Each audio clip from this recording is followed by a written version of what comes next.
I worked with some companies, they have 6 weeks of training for RBTs, like before they see a child. I've had others that have 120 hours minimum. Everybody takes the RBT course regardless. We both offer an online version of the training. And sometimes people hear online and automatically assume because it's online, it's inherently not as good. And what we know actually from the training research is that the instructional strategies are a much better predictor than the modality. There is information about what that then means for like intent to turnover and things like that. BCBA 2025 newsletter, they looked at the exit survey data. Have you guys seen that? And it's not just like leaving an organization, it's like intent to leave the field altogether. And there are a number of different factors, of course, pay, things like that, you know, we would assume. But 41% cited limited opportunities for professional growth. And another 41% pointed to a lack of supervisor support.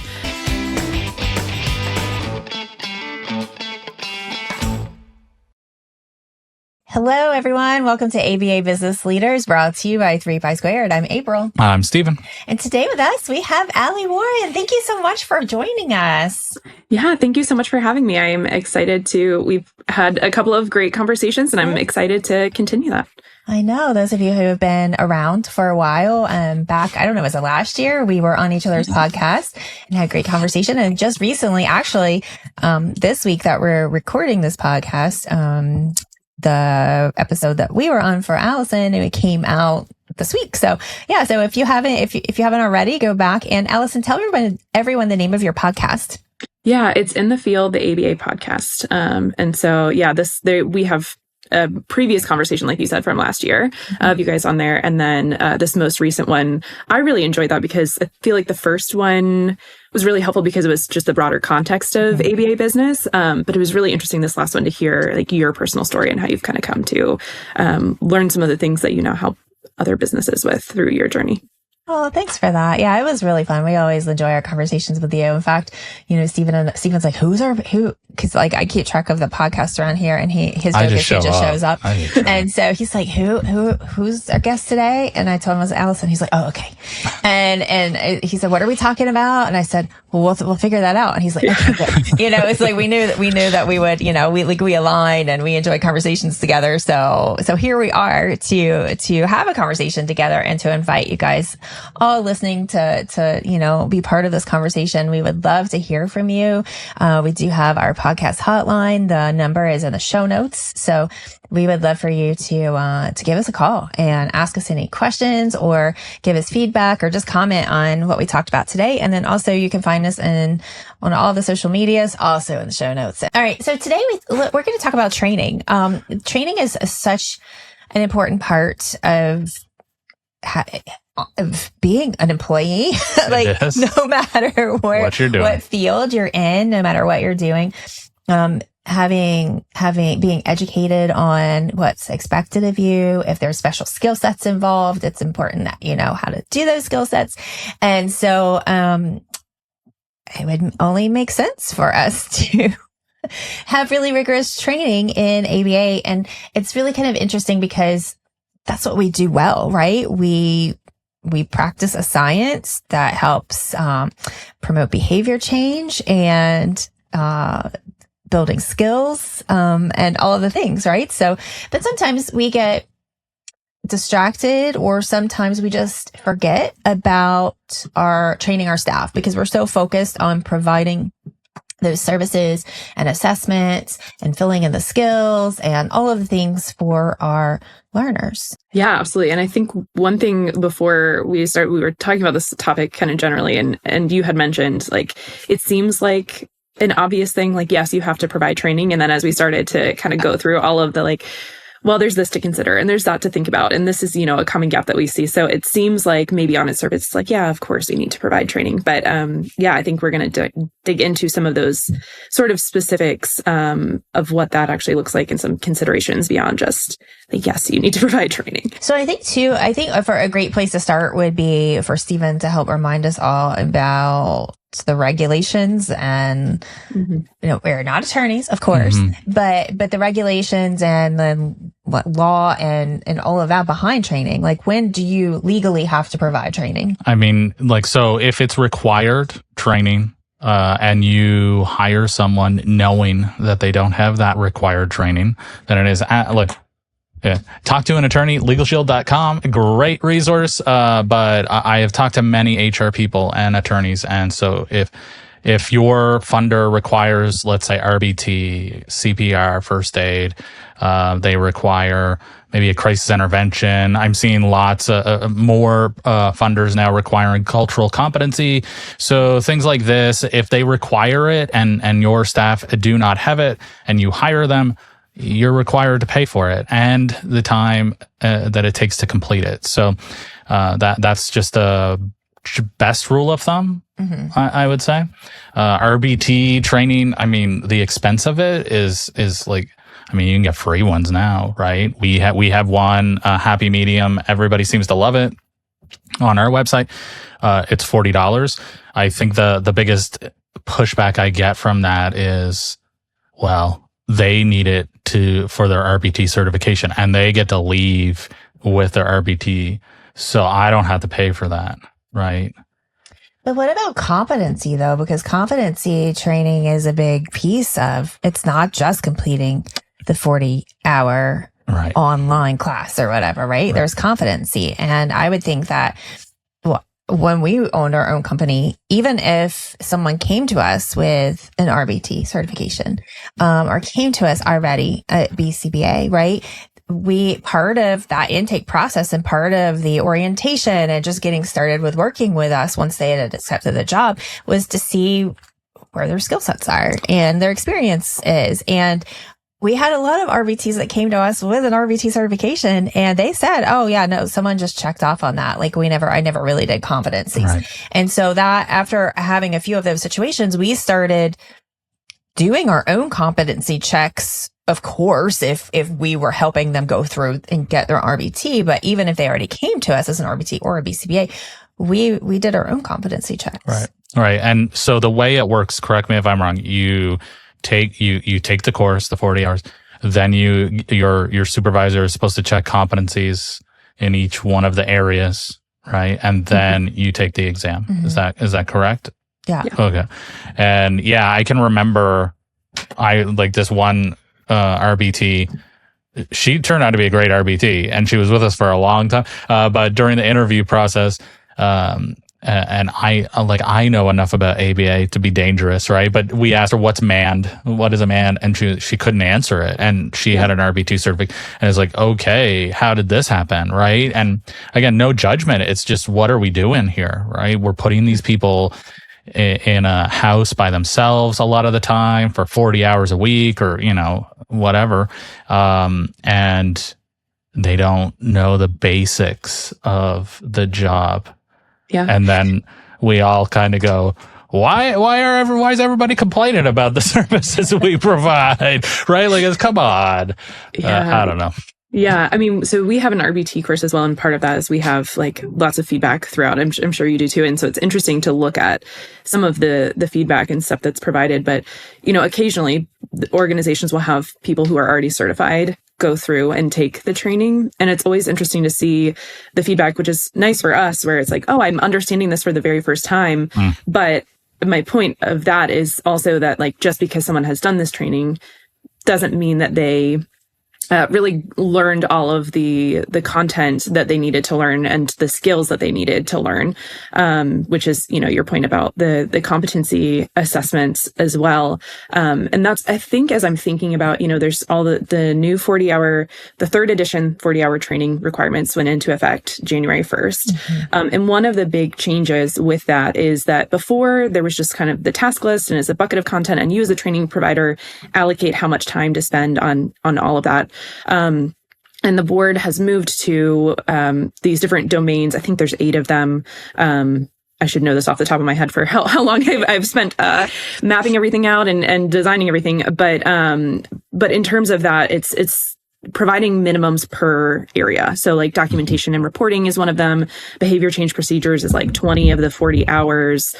Intro to ABA, I think, is just 2 hours. Pairing and rapport building is just 1 hour basically. And so they came up with these minimums, which is in theory a really good thing to spend that much time on direct procedures and things like that. But I guess the bigger point that I'm trying to get at is 40 hours or content area minimums, things like that. That still is really just about the content and how much instruction was delivered. You're still not really measuring learning outcomes based on that. And if you think about our regulations, just because of what is easier to regulate, so much of it is around seat time or hours time, 40 hours of training, 2,000 hours of supervision. But outside of like the competency assessment, for example, or the exams, there's not a lot of true measurement of like, are you able to actually apply this? Are you able to actually demonstrate these skills when you're done with this training or these 2,000 hours? Yes, because that's the important part.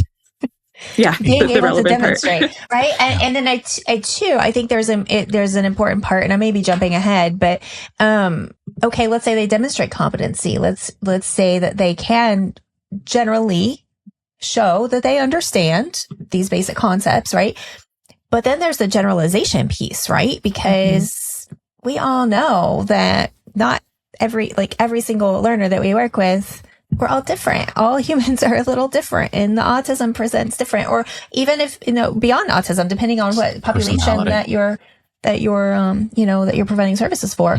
And so there's that generalization piece. There's that fluency, being able to like think quickly on your feet, right? Because we're, again, dealing with little humans, right? Or even big humans, right? If you're working with adult population, right? And teens, that, just the nature of the job, you have to be able to think quickly, make quick decisions. And so there's some fluency along, like, for the understanding as well, right? And I know that comes with experience and on the job. And that's why supervision is so important, right? So I don't know, what direction that we want to take here. Do we want to go ahead and hop into supervision and talk about that some? Or, there's also, how can we provide some training design, what constitutes a good training, beyond the 40, beyond the coursework for either RBT or BCBA? Yeah. I mean, I think it's such a multifaceted issue for any one of them, and they're very much intertwined as well in terms of like the carryover from training and things like that. But yeah, I think one thing that, and we both offer an online version of the training. And I think sometimes people hear online and automatically assume that because it's online, it's inherently not as good. And what we know actually from the training research from decades and decades ago and meta-analyses and things like that is that the instructional strategies are a much better predictor than the modality. So you could have an in-person training and it's still me just sitting in a room talking at you with a PowerPoint that's poorly designed for 40 hours. My eyes are crossing and I'm like, oh my goodness. Yeah, we've all been there.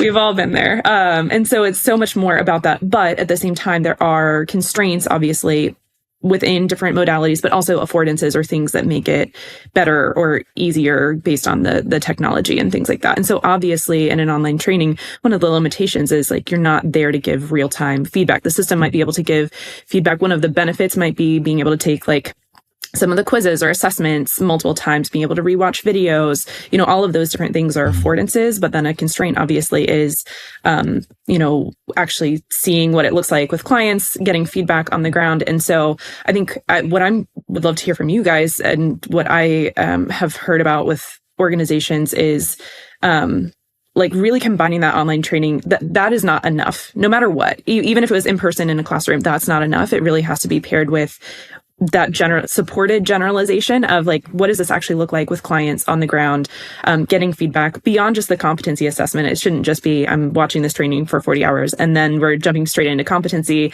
and then go with your client. Or in some cases, it's even here's 1 week of the training and then you're with clients. So I'm curious what you've heard from organizations as well, since, we get some of that feedback. I mean, I've heard hire and, this funder doesn't require RBT training. So you go ahead and start with this client and work part-time with this client. And then, on your own time in the evenings, do the 40-hour training. So then we can get you more cases, right? So that is, again, right? You're providing services for a child, and in a lot of cases, they may not have the capacity to advocate for themselves. And in many cases, as I've said, a lot of ABA companies are not literally, but they're beating the no out of the children because it's, you have to comply and this is how we have to do it. So there's that piece of it as well. And I don't know, it's a little scary, right? We're there, the parents trust that we know what we're doing and we're going to provide quality services.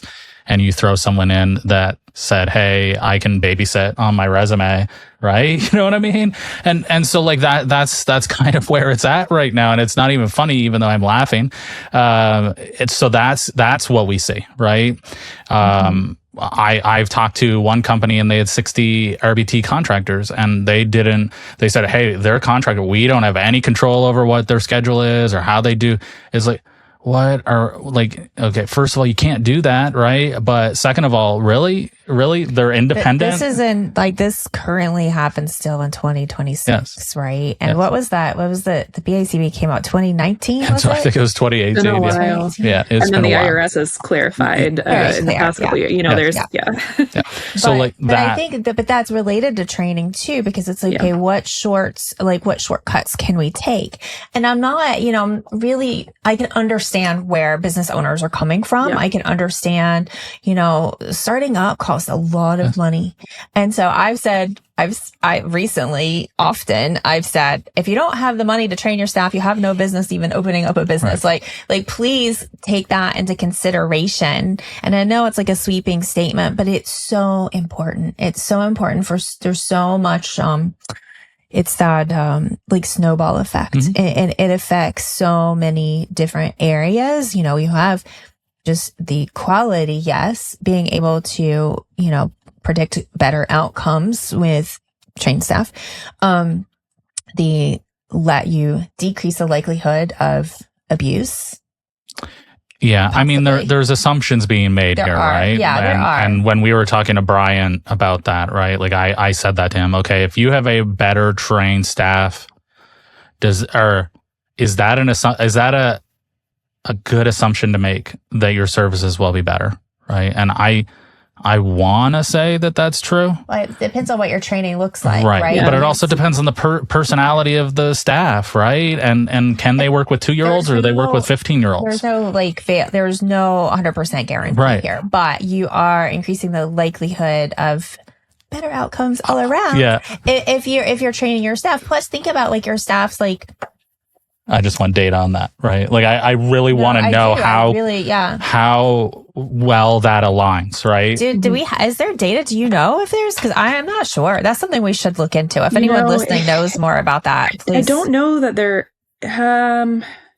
there's one, but it's not related to RBT. So I just finished my doctorate, and there might be stuff that I'm not aware of as well. But it was in curriculum and instruction. And so some of my committee are BCBAs, but some of them aren't or weren't. I'm done now. Finally, I still feel like I'm in it, obviously. But, really my dissertation or final project was based on fieldwork supervision and curriculum and the quality of fieldwork supervision. And a few times different people asked me, like, what is the research on having this certification and different quality aspects of fieldwork on like the quality of services? And there's really like, I'll have to pull up that. There's like one article that like sort of gets at it, but not really. And so when you think about this field, and I think there just are a lot of logical assumptions being made, but there isn't a ton of, that I'm aware of empirical data in terms of. I mean, I kind of like the best analogy I could come up with is, like insurance for auto insurance, right? When you have a 16-year-old that gets their license and their mom and dad taught them how to drive versus they got driver training, right?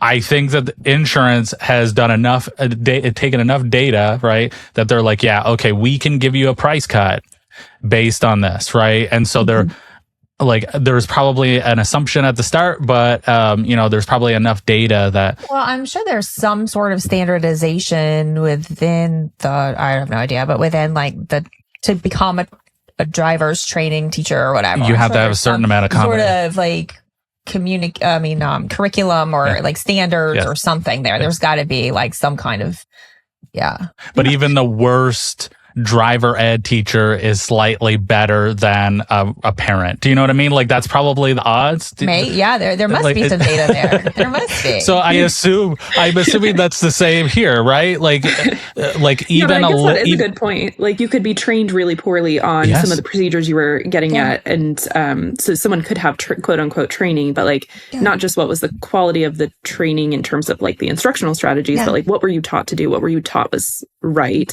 How are you taught to actually interact with a kid, and how to, like even just error correction strategy, all of these little sort of things that it's like you could have been trained, but what did that training look like? Right. Well, and I think that was why like we started assessing all new employees as they came in so that we could understand what, like, not even like to say like good or bad, right? Like, but like what skill sets are like, what do you excel in?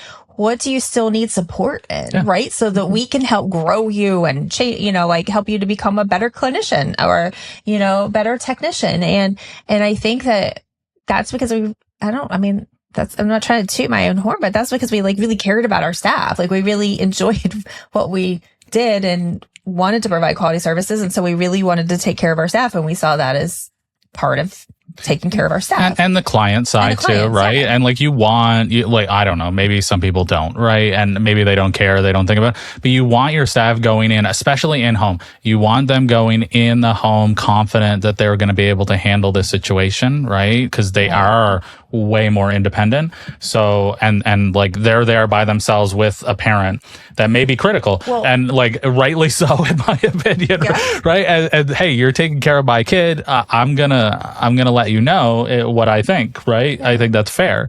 Well, going back to Allison's question earlier, that she posed about like what we've seen or whatever, there is a bit of a divide in clinical services versus in-home services, right? Because I will quickly get the response, oh, well, we're clinic based, so someone's always here.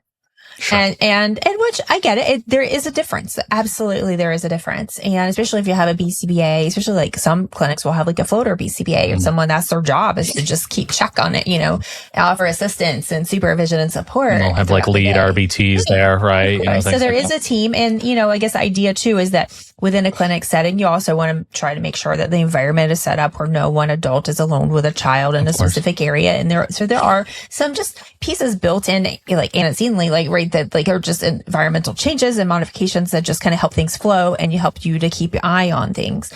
However, like they're still, it's the need is still there. You still shouldn't just put someone in on a session and say, here, you're billing insurance, you're providing this service. Yeah, we'll start your training next week. Just hang out with this child and like pair. Yeah. And I've worked with some companies, they have 6 weeks of training for RBTs, like before they see a child, right? Yeah. And then I've had others that have 120 hours minimum. Everybody takes the RBT course regardless. I don't care if you're 5 years experience, you're taking our RBT course. That's how we do it. And we're going to make sure that, but as you're working with that new client, we're going to have a lead RBT or the RBT that is currently on this case, and they're going to shadow you, right? Like there are some great companies doing it well, absolutely. Right? But they're also like, I understand the pushback I get on this is like, that's not free and we don't get paid, right? And so I 100% agree. That's why I say don't take terrible rates. You can't do that, right? You think, oh, well, I have to help everyone. You're helping no one if your training is awful and there's not enough time for supervisors to make sure that everybody's getting what they need, right? Yeah. And thinking about the impact on, when we're talking about data and things like that, there is information about what that then means for like intent to turnover and things like that. So like the BACB, I think it was the December 2015 newsletter or 2025 newsletter. They looked at the exit survey data. Have you guys seen that? And it's not just like leaving an organization. It's like intent to leave the field altogether. And there are a number of different factors, of course, pay, things like that, we would assume. But 41% cited limited opportunities for professional growth. And another 41% pointed to a lack of supervisor support. And so there's that. And then there are a handful of articles that I can kind of send for the show notes that look at like burnout and training and that support as leading to potentially burnout and then intent to leave an organization. So we do have some data on that. And then of course you imagine then what that means for organizational culture, quality. Then you're putting, when people turn over, then you're having to find someone else. What does that mean for your clients? What does that mean for, just all of the different levels of the organization and who you're serving? Yeah, absolutely. I mean, that's one thing that we have within the ABA Business Leaders platform or the system, whatever we're calling it, that we have, we have a lot of We're awesome marketing people. We're awesome marketing people. Can't you tell that thing that we have? Just go find it. But I don't know, depending on when this airs, right around this time, at the time that this episode is going to air, sometime in July-ish, we have a lot of new, exciting updates coming. But within our ABA Business Leaders, we have growth paths for all positions within your company. And that's part of what started that, right? We wanted to help try to find a way for RBTs who want to stay in RBT, who don't have a desire to become a BCBA. And that's okay too. Like how to help them to have a way to grow and learn and progress in the company, right? And also see where they can go. And see what new skills, be able to advocate for themselves of like, okay, here are the skill sets that are available. I want to learn this one next, or, be part of that training process along with the supervisor. So I think that's, I'm hoping as that grows, we have a few people using that now, but I'm hoping as that grows, we're also, going to start, collecting some data to understand more parts of that to help know how to build it out in a way that can support staff. But I'd love to talk more about supervision. And so part of supervision is ongoing training, right? Because that's a great thing about our field is we don't just train or it's not designed at least to just train and throw in and then here you go. Like that's what part of what supervision is to guide and, assess and, not just the learner's skills, but the clinician or the technician skills and knowing how to support them to do what they need to support the learner, right? And so let's kind of shift to that a little bit, and I know I would love to hear all of your advice and ideas on that, Allyson, for sure. Yeah, well, I think so much of it, we saw a similar need to what you were talking about in terms of growth paths and things like that, because so much of it is we have this proactive, the training itself is fairly structured, and then we get to supervision and we have, again, the hours piece where it's like 5%. Are we meeting the targets? Are we checking the compliance boxes? And that's very different than the quality of what you're providing.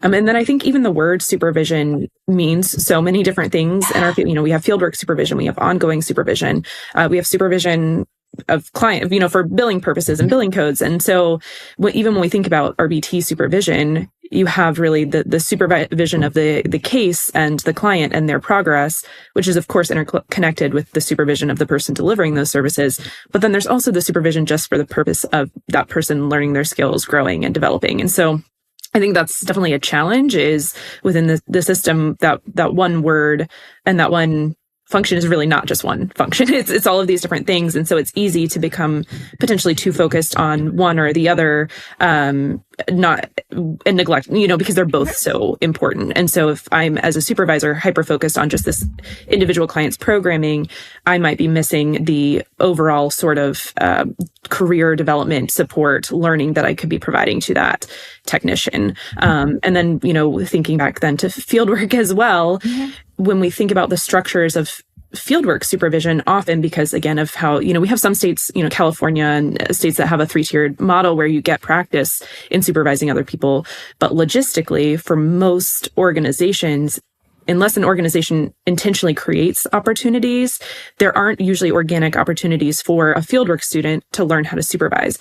So then we have new BCBAs who are BCBAs, and this relates to what we were talking about before too, of like, we might assume a BCBA might not need training, but have they actually developed all of these skills during fieldwork? And the answer is oftentimes no. And it is a very different repertoire and skill set. So I could take this so many different, I'm curious what your thoughts are. Well, this reminds me of a conversation that we've had before where I can't remember who we were talking to, but remember we had the realization that, not all BCBAs even want to supervise.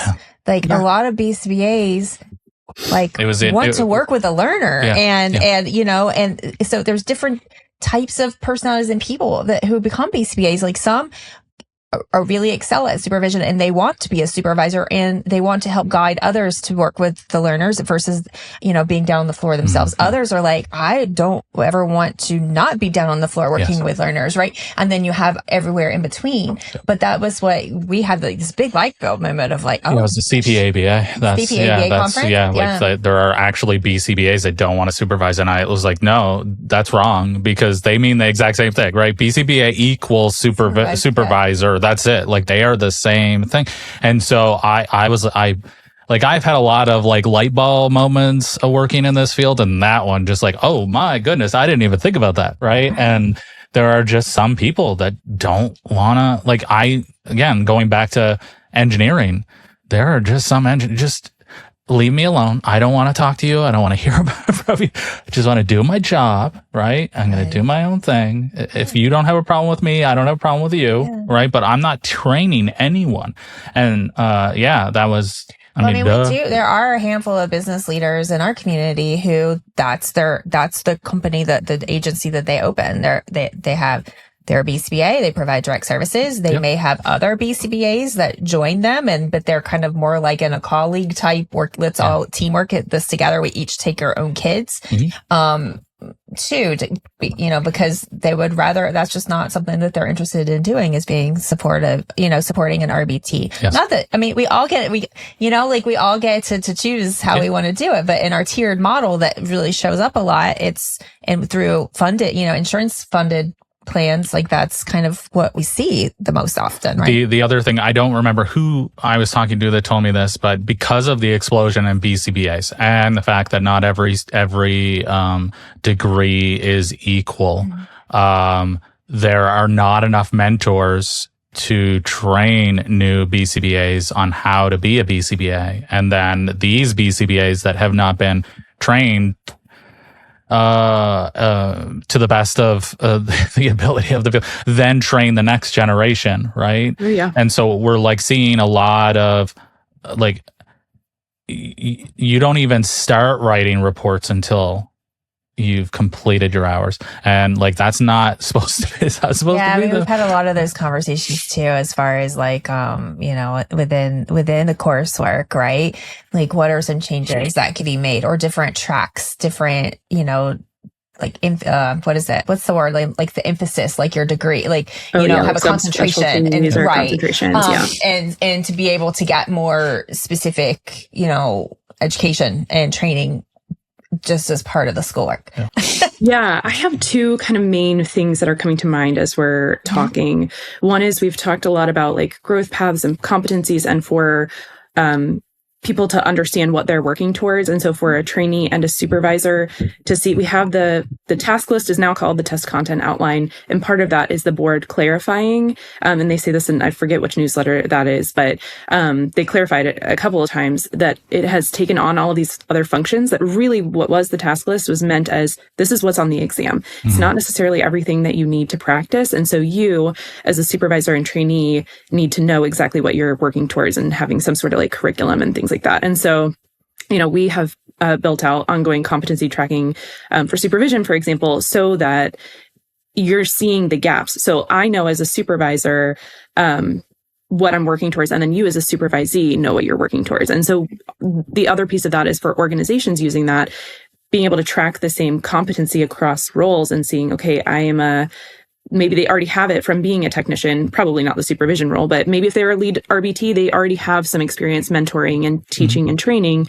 And so then I can see what they've done from RBT to student analyst. And then I can also see once they're certified, they actually didn't maybe get all of these. In an ideal world, we address all these things in supervision, but also I can see where there are gaps or areas of strength. And so I think the biggest thing is for organizations to have a clear idea of like, what are the applied skills we're working on in supervision based on what they actually need to know and be able to do during field work or during their job as a BCBA. Because so often field work, and if I feel like I say this all the time, like if you spend any time in a Facebook group where there are any sort of student analysts, you'll see at least a post a day, often more, saying like, what can I do for hours? Does this count for hours? And that really the intent of fieldwork is to provide applied opportunities that build towards those competencies. But if we're not clear on those competencies, then we have supervisors and trainees just looking for random things that could count rather than what are the skills we're building to. So having that clarity, ideally from an organizational lens where everyone is working towards, everyone is very clear in terms of what skills you're developing, and then you have visibility into that, I think is very beneficial both on the individual trainee level, supervisor level, and then organization level. The other thing that is coming to mind is, for those that aren't familiar, there's a consulting supervision requirement for fieldwork for BCBAs that are in their first year supervising, but just for fieldwork. So if I'm a new BCBA, I've been certified for less than 1 year, and I want to supervise a fieldwork student, I have to meet with a consulting supervisor who has 5 or more years of experience. And I think it's just an hour a month. So it's not very intensive, but that applies only within the first calendar year. So I could be 18 months in, right, but supervising, so it's based just on that time period, not necessarily on if you've done it before. And again, it only applies to fieldwork. And so while that's the technical requirement, I think that still provides, and there are some great resources out there. There's one from LeBlanc and Sellers, in terms of like a consulting supervisor workbook and things like that, that I think could apply across supervising RBTs, supervising fieldwork students. My point with that is not just sticking to the bare minimum BACB requirements, but potentially thinking of that as a structure that you could use for any new supervisor, whether it's past their 1 year mark or whether it's RBT or fieldwork supervision. Yeah, that's really important. I often think of it similar to, because my work was always in like early intervention, right? So I'm very familiar with the VB map. And so it kind of reminds me of that, right? Like, if I just stick to the VB map for looking at programming and skills teaching for my learner, I'm going to miss a lot of things, right? It's just one way. It's a guidance, but also I also need understanding of like developmental appropriateness. I need understanding of children or whatever age group it is. I mean, I know that kind of goes along with developmental appropriateness, but there's some extra understanding there too of just like how, what children or what kids of that age group are like. And then even understanding like the sequencing of skills, right? And there's a lot that goes into it. And so if you just, and also not only is it an analogy, but that is something that I saw within a lot of our new BCBAs is like, they thought that programming was filling out a VB map, right? That's what they had been entering taught. The program in the data collection system with the minimum number of fields they're used. Yeah, exactly. Yeah. And so not knowing how to, or I would say, oh, well, it seems like there might be a gap in, XYZ, right? Because like maybe they weren't like the skills right. They're not learning it quick enough, so to speak. Sure. They're not showing progress, or there's a lot of behavior around this. Like, what's going on here, right? Yeah, no, absolutely. And it made me also think about just the amount of like, that if we don't have that sort of structure to kind of look back on and identify some of those things, that things get left up to chance, I think is the core problem. It's just like what comes up organically. And so then because of that, then you can miss all of these other important or relevant areas. And there was an article by Liddon et al., I think it's 2024, that looks at unrestricted hours opportunities. And of course, that's the core of what you have to get those are the behavior analytic skills that you need more as a supervisor, is how that's usually operationalized. And so then that's required for supervision. But what the article looked at is what opportunities basically trainees had. And part of what this article and the findings sort of indicate is that obviously, a lot of the opportunities are based on the organization and what is available there. And so in an ideal world, though, of course, everything needs to be related back to a client and things like that. But if you are just leaving everything up to chance and you as an organization don't have any visibility into where people's skills actually are and what's being addressed in supervision, then you can't do anything to address when there are not organic opportunities. So in the case of something like supervision, if you don't have any sort of visibility, that's something that's just left up to chance. You might be training all of these fieldwork students who then never get that opportunity, and then they're supervisors, and maybe you're not addressing that. Whereas you could create and contrive some opportunities during fieldwork once you have that ability. And so, I think that the core is just being very intentional about what you're building, and that's true of any training design. What is the outcome we're trying to reach? What does someone need to be able to do at the end of this? And then you're working backwards from that. But often training becomes just like the process, like what are we doing rather than what are we leading to or trying to get out of this. So that I remembered this as you were both talking. So there was I think it was a newsletter that came out from the board about what is unrestricted. Is that unrestricted is the one that's not direct service, right? Yes. Yeah. Okay. So unrestricted, what is not unrestricted? And one that everybody was up in arms about was reading or research unrelated to current clients. And so I'm just curious what your opinion is on that. Like, how does a BCBA grow, or a potential BCBA grow in this field outside of this one lane? If part of becoming a BCBA, they're not allowed to read and research and get credit for that. Does that make sense? It does. Yeah.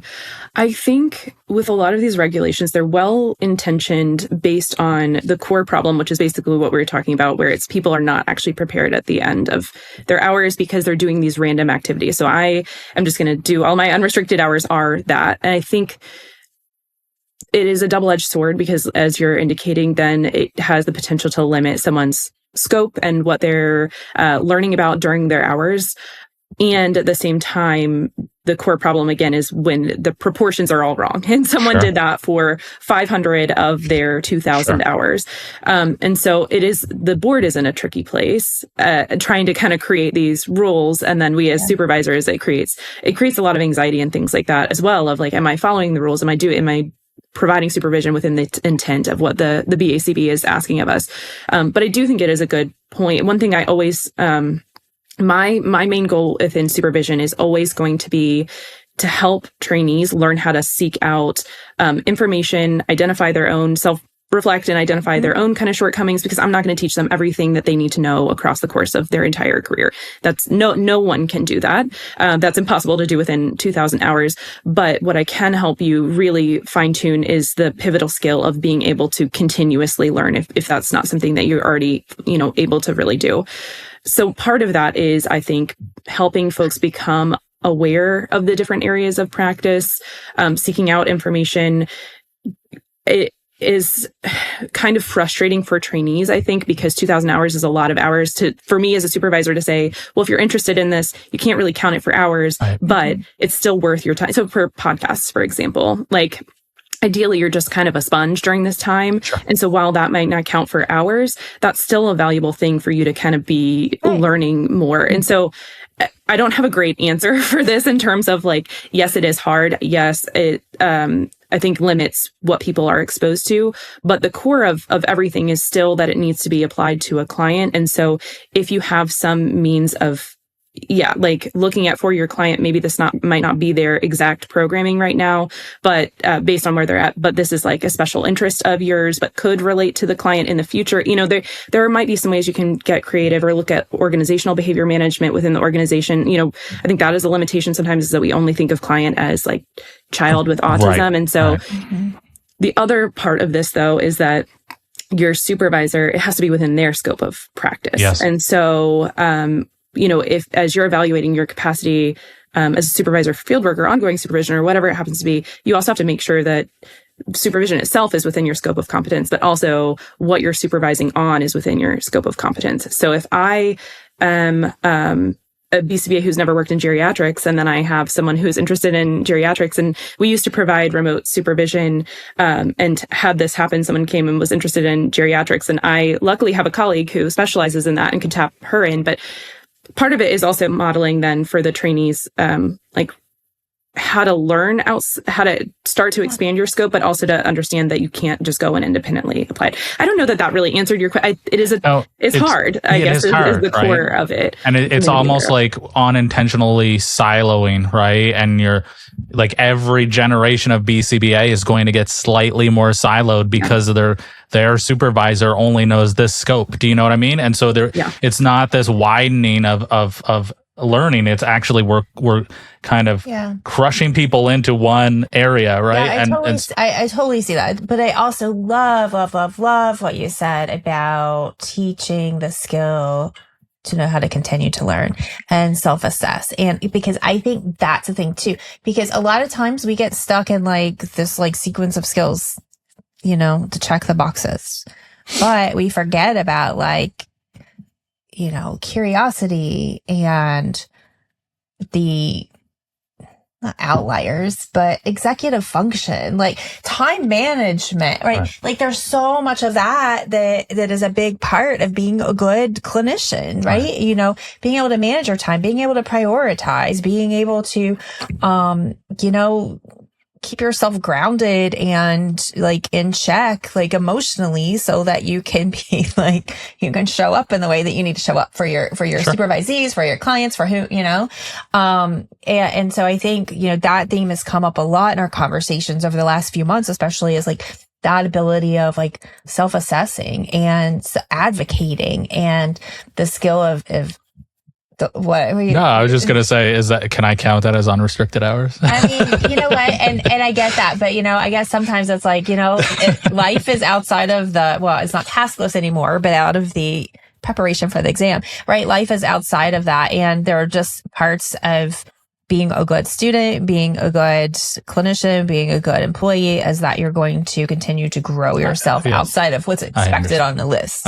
However, I get it. Because a lot of people are paying a lot of good money for, you know, like a lot of money, and they're really trying to they get need a job, right? Like, so yeah. I get that. Yeah. And part of it as a supervisor, I think, is to learn more about what you're like. I always like to ask, what is your long-term, like, this is where you're at right now. What are your long-term goals? And often having them do even like a job audit where you like go on Indeed and search for things that you might be interested in, so that even if, you know, say we're doing preference assessments or something like that, and we're working on that for your clients, we can still start to talk about, even if that's not the core of your hours, if it's within my scope, I can start to say, okay, and then this is how this would apply within this other area, just to kind of build some awareness and things like that, so that they can start to learn. And then a lot of the like self-reflection and things like that, that's built more through those meetings where you're doing a lot of talk aloud problem solving and guiding them through that and helping them to kind of, at first it's a lot more maybe guided, that Socratic sort of practice from you. And then, but over time kind of releasing that. But even when I do like observations, for example,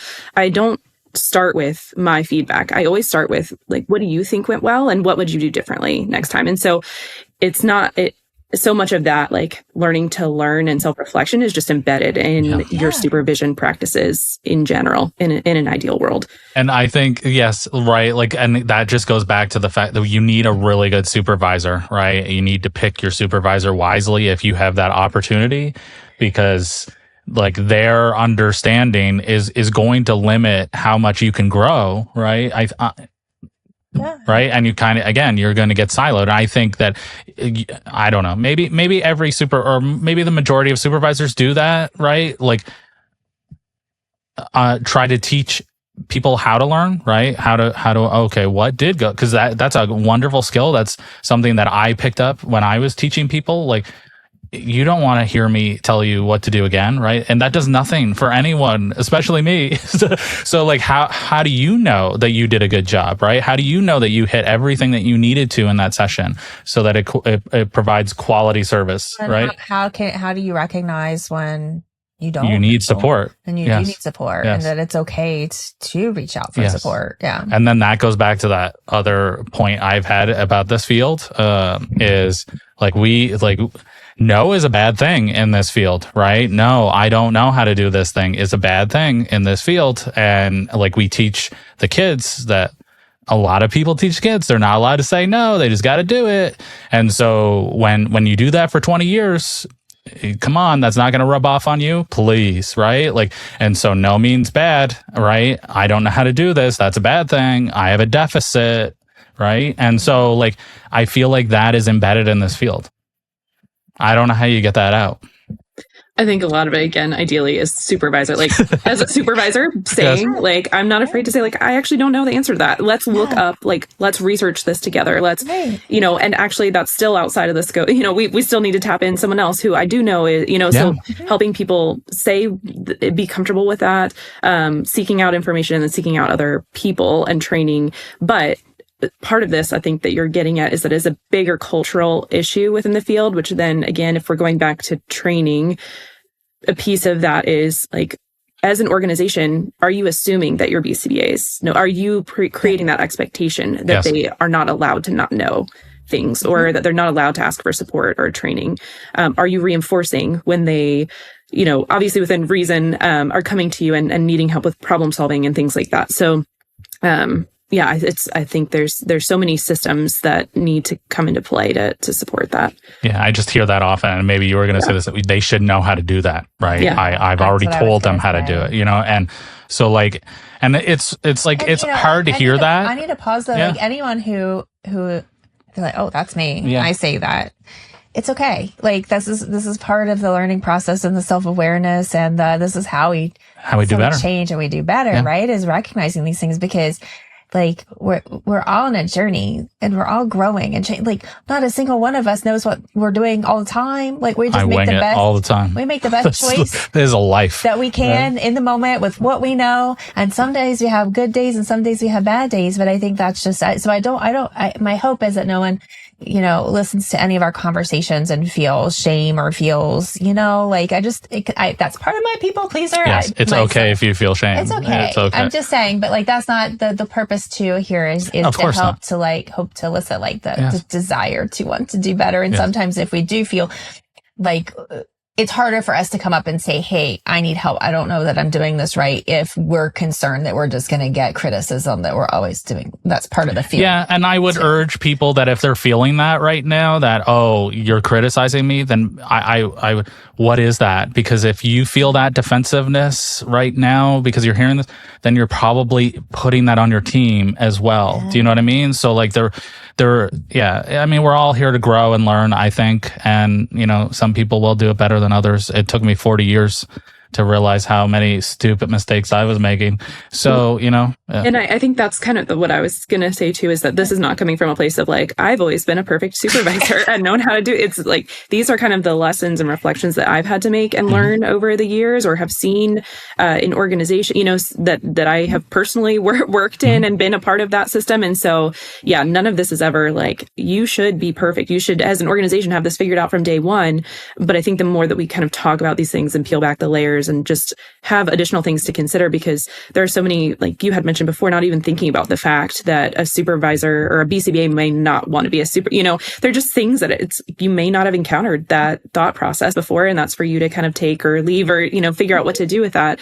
But the more that we have these conversations, I think it helps to illuminate. That's what we do here, right? We try to have like model, like having these conversations and being curious and being intentional and like just really like analyzing and thinking through all of these parts versus just being on autopilot. And this is like an hour and 15 minutes. We haven't even scratched the surface. So like, just take that into consideration as you're teaching your supervisors, right? Like this is not easy. None of this is easy. There's a lot of information to cover, and there's a lot of conversations to be had. And so, on that note, thank you. Yeah, thank you. Always. Great. I enjoy our conversations, and I love having you on the podcast, and thanks for having us on your podcast too. Yeah. Absolutely. And the name of your app?